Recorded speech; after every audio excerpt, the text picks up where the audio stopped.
abordar el tema.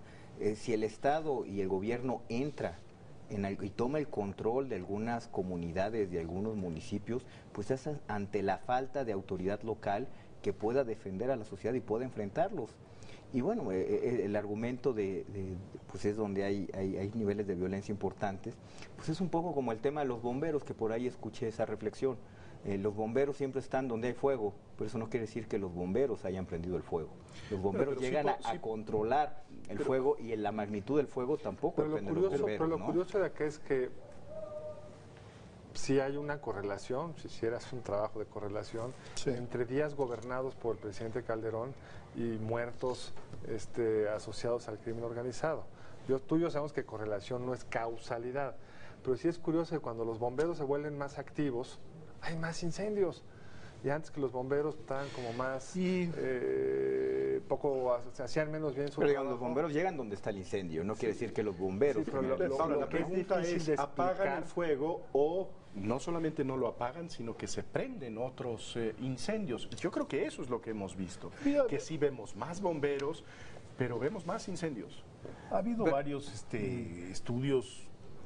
Incluso aquí está Eduardo Guerrero, que han sistematizado, digamos, la causalidad, que no es mera coincidencia, porque también hay una causalidad entre la aparición del ejército, los golpes fuertes a los grandes narcos y cómo esto provoca que se dividan los cárteles y no solo eso, que aparezcan organizaciones locales.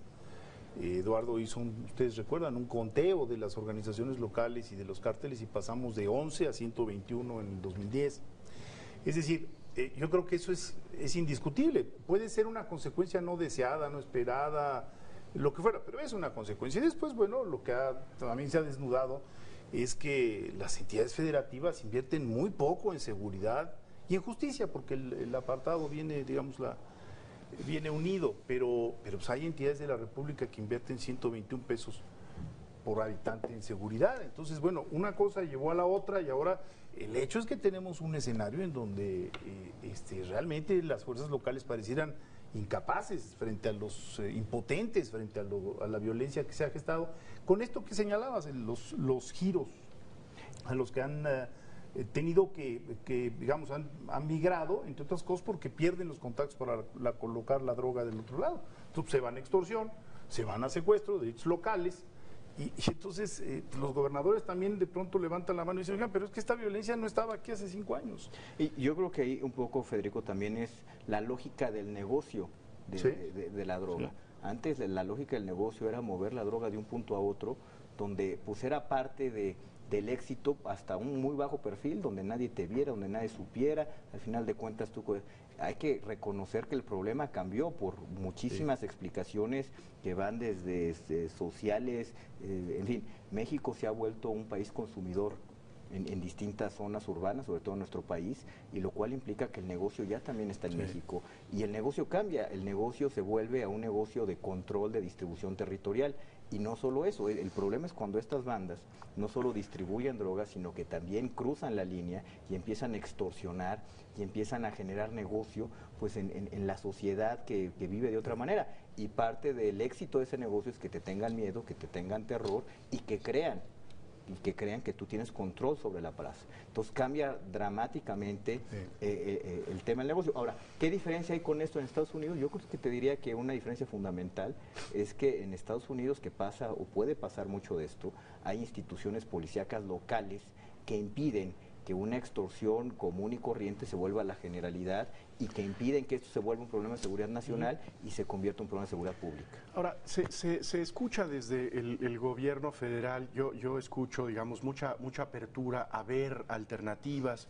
El presidente hoy iba a ver al rector de la Universidad Nacional para escuchar sus propuestas, finalmente no se dio, pero en fin, yo creo que escuchamos muchas voces dentro del gobierno en donde se dice estamos dispuestos a escuchar. Pero en el momento de analizar objetivamente la estrategia, parece que el discurso es no hay más ruta que la nuestra. Y las rutas alternativas son la abdicación, la renuncia y la entrega del país a los criminales. ¿En dónde son, a su juicio, dónde están los puntos que habría que revisar de esta estrategia para pues recuperar la tranquilidad en el país, cosa que me parece que es urgente desde todos los puntos de vista.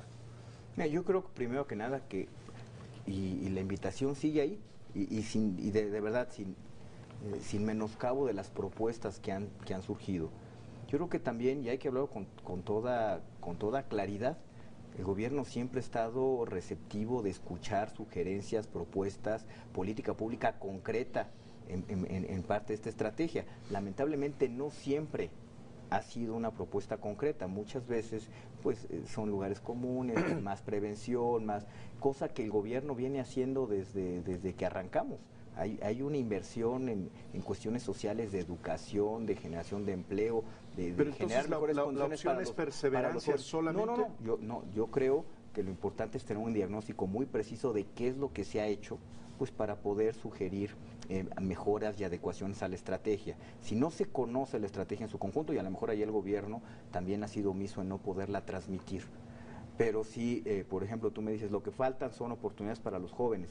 Desde luego que faltan oportunidades para los jóvenes, pero no se puede negar la gran inversión que se ha hecho para aumentar, por ejemplo, la cobertura en educación media superior y superior en México como nunca antes, programas de capacitación, en fin, se ha hecho un esfuerzo muy importante por tratar de mejorar esta situación. Entonces yo lo que te diría que qué es lo que sigue, y si tú me preguntas, yo creo que estos primeros años han sido muy activos en dar, pues en el desmantelamiento de las grandes bandas que tenían cobertura a nivel nacional, que responden también a una lógica de pleito entre ellos, de dominio territorial.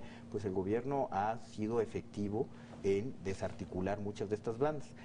¿Qué sigue?